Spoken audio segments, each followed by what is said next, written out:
हे परम मूर्ख कंस, क्रोध करने का समय नहीं।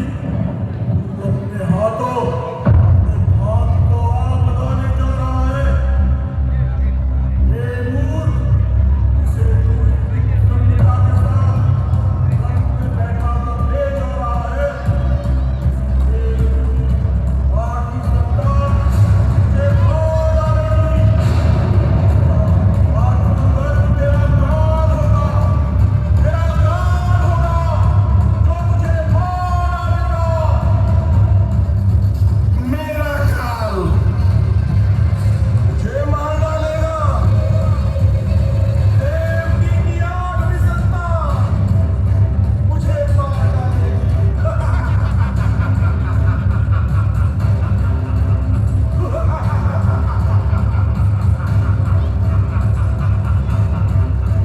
देवकी की आठवीं संतान कंस को मार डालेगी।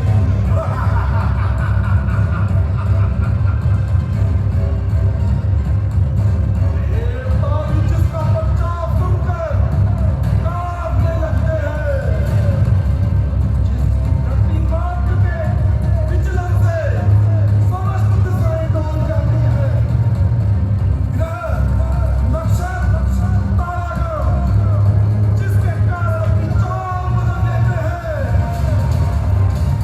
उस कंस को देवकी की आठवीं संतान मार डालेगी।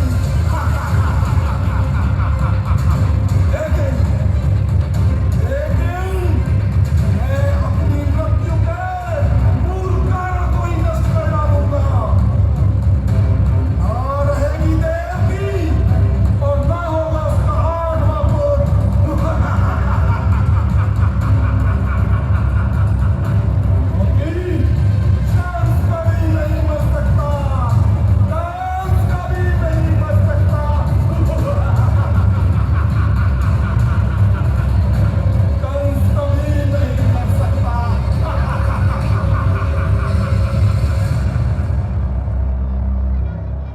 यह आप क्या कर रहे हैं भैया? यह आप क्या कर रहे हैं? देव की आपकी पुत्री समान अभी अभी आपने इसका विवाह करवाया। हट जाओ वसुदेव, मेरे मार्ग से हट जाओ। मैं देवकी का पद सत्कार करूंगा। यदि तुम्हें अपने प्राण प्यारे हैं तो मेरे दूर से हट जाओ। देव की अब मेरी पत्नी है भैया, और इसकी रक्षा करना मेरा धर्म है। आप जो करने जा रहे हैं वो पाप है। एक तो स्त्री और नवविवाहिता। आप ऐसा अधर्म कैसे कर सकते हैं भैया? आप ऐसा अधर्म कैसे कर सकते हैं? कंस को धर्म और अधर्म का ज्ञान देते हो वसुदेव। मनुष्य का सबसे बड़ा धर्म है अपने प्राणों की रक्षा करना। और अगर उसके प्राण संकट में हो तो मनुष्य चाहे जो करे, उसमें कुछ अधर्म नहीं होता। मेरी मृत्यु का जो भी कारण बनेगा, मैं उसको यही खत्म कर डालूंगा। वैसे भी सभी जानते हैं कंस कभी नहीं मर सकता।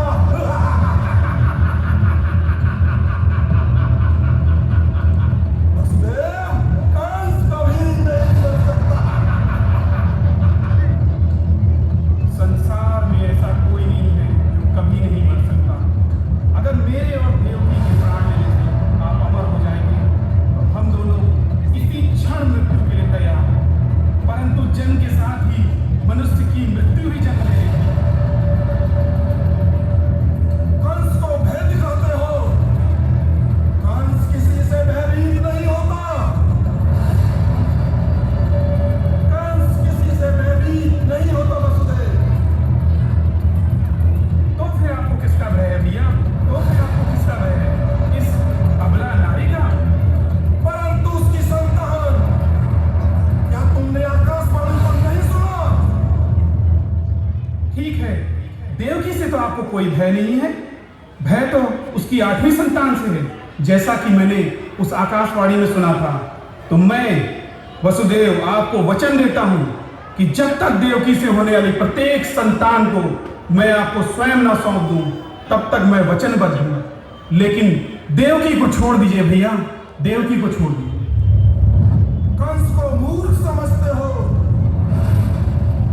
क्या मुझे धोखा देकर मथुरा से भाग जाना चाहते हो? नहीं महाराज, जब तक देवकी की 8 संतानें ना हो जाए, हम मथुरा छोड़कर कदापि नहीं जाएंगे। यदि ऐसा है तो मुझे तुम्हारा प्रस्ताव स्वीकार है वसुदेव। जाओ, इन्हें बेल या पहला जब कारागार में डाल दो।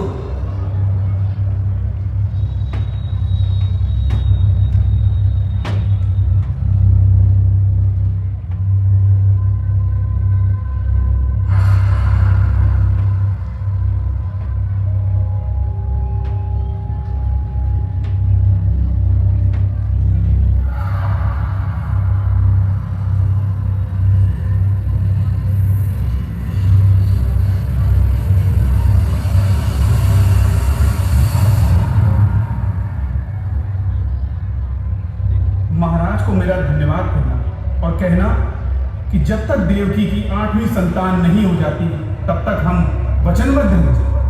स्वामी, इस प्रकार तो कंस हमारी सभी संतानों को मार डालेगा।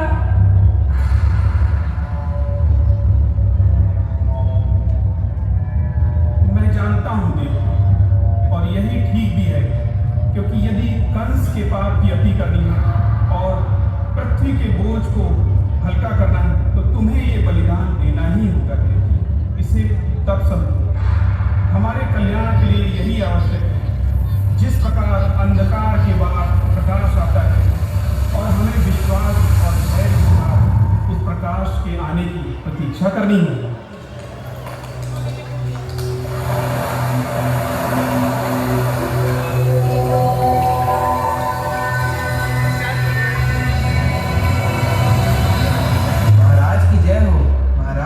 अभी अभी ज्ञात हुआ है कि देवकी को प्रथम पुत्र हुआ है। अति उत्तम।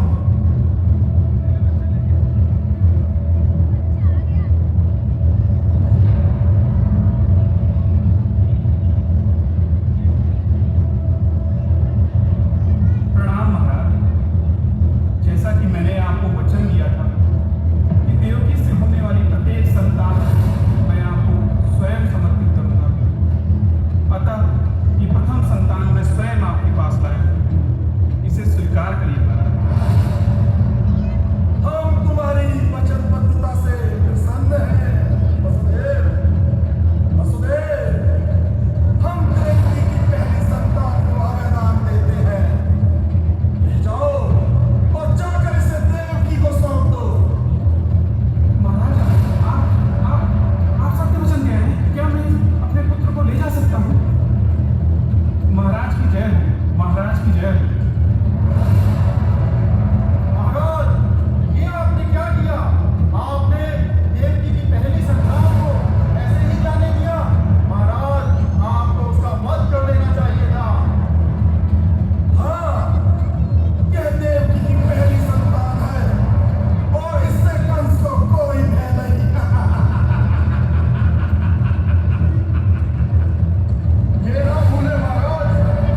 प्रकार क्रूर कंस ने एक एक करके देवकी के सभी 6 पुत्रों का अंत कर दिया, परंतु वसुदेव और देवकी ने भगवान श्री कृष्ण के ऊपर अपने अटूट श्रद्धा और विश्वास को बनाए रखा।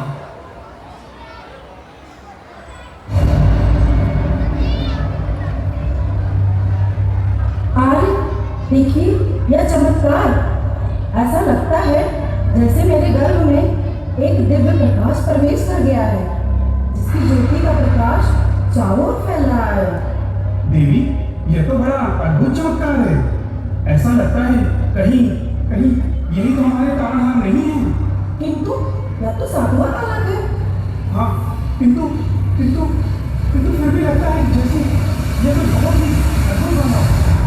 देवी, देवी तुम ऐसा करो, इस प्रकाश को कहीं छुपा लो। इस प्रकाश को कहीं छुपा लो देवी। कोई इस प्रकाश को देख न लगे। यह कैसे संभव है? इस अद्भुत प्रकाश को किसी भी प्रकार से छुपा नहीं सकते। कंस फिर आएगा, मेरे इस बालक का वध कर देगा। नहीं देवी, भगवान पर विश्वास रखो, जिन्होंने इस बालक के आने पर हमें आशा का मार्ग दिखाया है।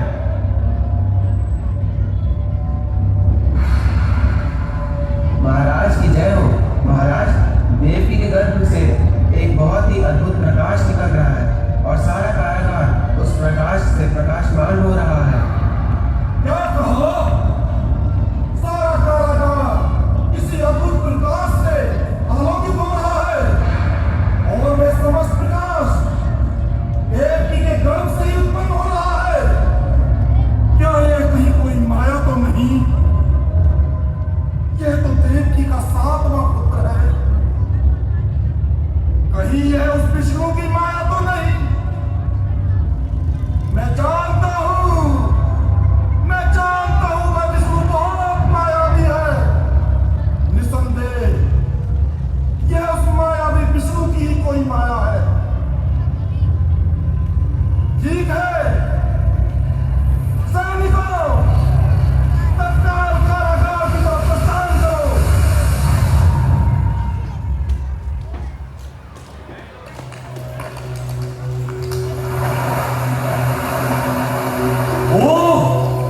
इतना अद्भुत प्रकाश! यह प्रकाश देवकी के गर्भ से ही निकल रहा है।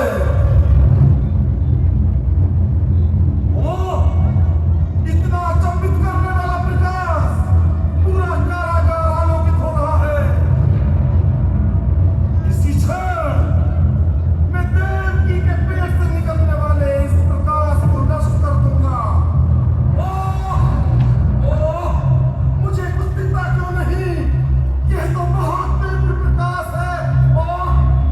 सैनिकों, मेरे नेत्रों के आगे इतना अंधकार क्यों छा रहा है? सर्प है, अंदर एक सर्प है जरूर। उसने मेरे नेत्रों में विष डालने की चेष्टा की है। मुझे कुछ नहीं दिख रहा। सैनिकों, अंदर जाकर सर्प को पकड़कर मार डालो। मैं तत्काल वापस आता हूँ। सैनिकों, देखो तुम्हें यहाँ कोई सर्प नजर आ रहा है क्या? यदि दिख रहा है तो उसे तुरंत मार गिराओ।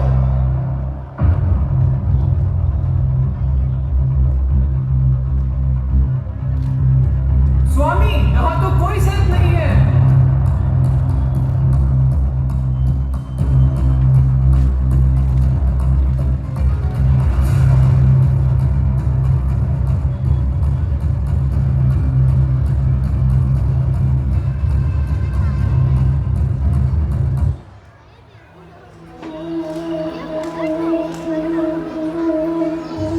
हे देवी योग माया, कृपया प्रकट हो।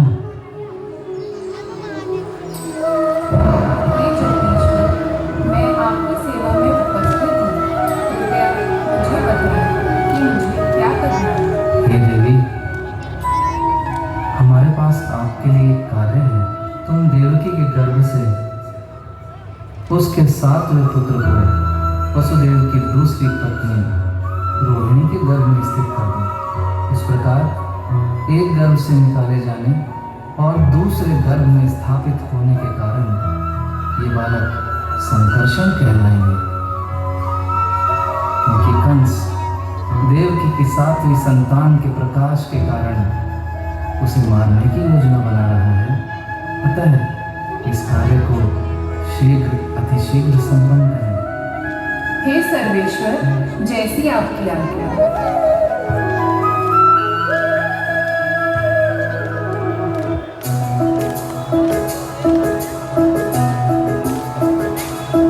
मुझे सुना है कि देव की 8वीं संतान आने वाली है और उस आकाशवाणी के अनुसार वही कंस का काल है और वही तारणहार है। चलो भाई, अब हम सबको कंस के अत्याचार से छुटकारा मिलेगा, क्योंकि अब तो हमारे तारणहार आने वाले हैं।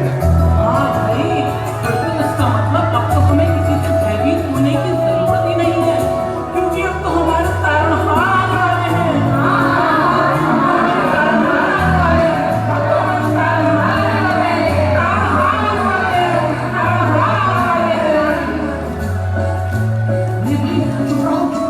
देखो देखो, कंस का सैनिक आ रहा है। अरे अब हमें डरने की कोई आवश्यकता नहीं है, क्योंकि अब तो हमारे तारणहार आने वाले हैं। क्या तुम लोग महाराज कंस के सैनिकों से भी नहीं डरते? हाँ, सैनिक तो क्या, अब हम महाराज कंस से भी नहीं डरते। जो महाराज कंस से नहीं डरता उसे मथुरा में जीवित रहने का कोई अधिकार नहीं है।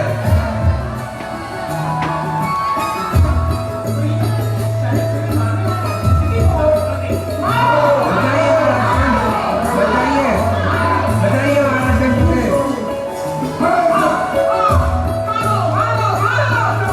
बताइए बताइए महाराज कंस से बताइए।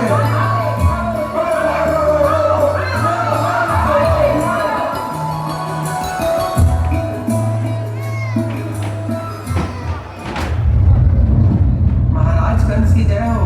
महाराज, सभी मथुरा वासियों के मन से आपका भय निकल चुका है और देखिए उन्होंने मेरी क्या दशा की है। वह कह रहे थे कि उन्हें अब आपसे भी भय नहीं लगता है, क्योंकि उनका तारणहार आने वाला है। क्या कहा? मथुरा वासियों को कंस का भी भय नहीं रहा।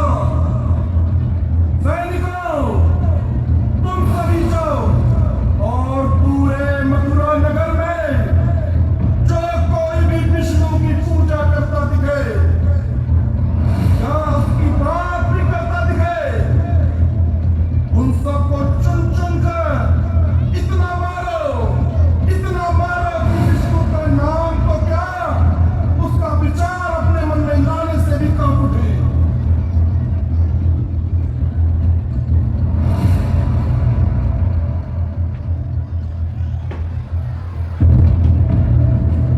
सैनिकों, देखो वो रहे गांव वाले, मारो इनको, इतना मारो इनको कि अपने तारणहार का नाम तक भूल जाए।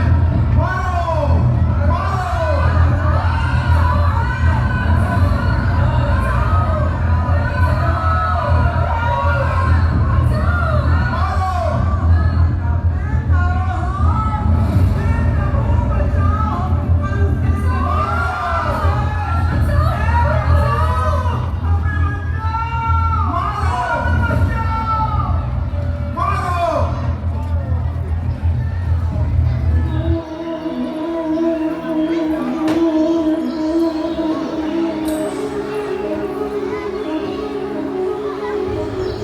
यदा यदा हि धर्मस्य ग्लानिर्भवति भारतः अभ्युत्थानम् अधर्मस्य तदात्मानं सृजाम्यहम्।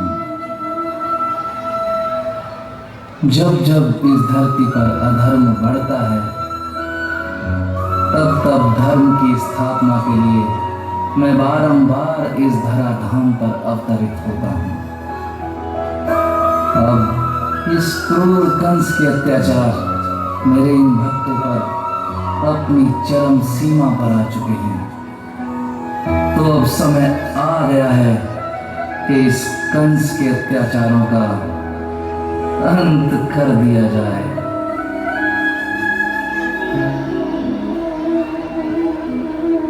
हे देवी योगमाया, आज्ञा कीजिए सर्वेश्वर। अब हमारे पृथ्वी लोक पर प्रकट होने का समय बहुत निकट आ गया है। अतः आप यशोदा के गर्भ में प्रकट हों और मैं देवकी के गर्भ में। परिस्थितिवश हम दोनों आपस में बदल जाएंगे। इसके बाद यह जगत आपको माँ दुर्गा के नाम से जानेगा। अब आप शीघ्र प्रस्थान करें। जो आज्ञा प्रभु।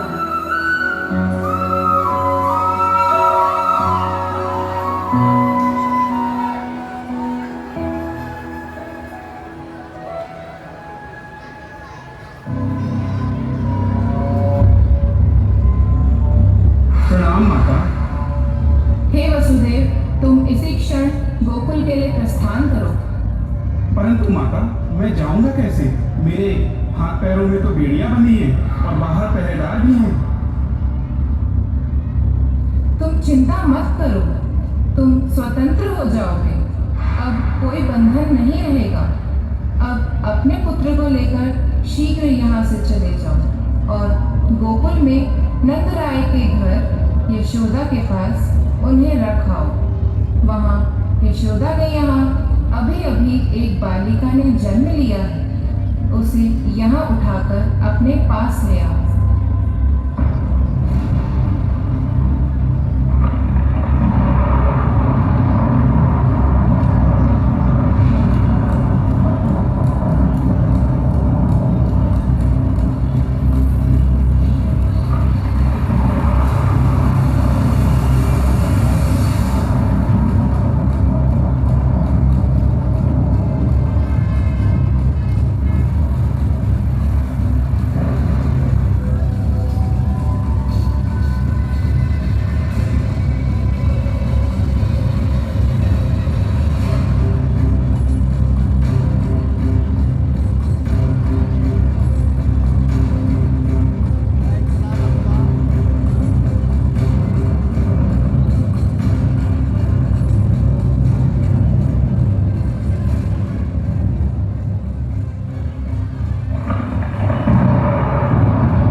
अरे ये तो सब प्रभु की इच्छा है।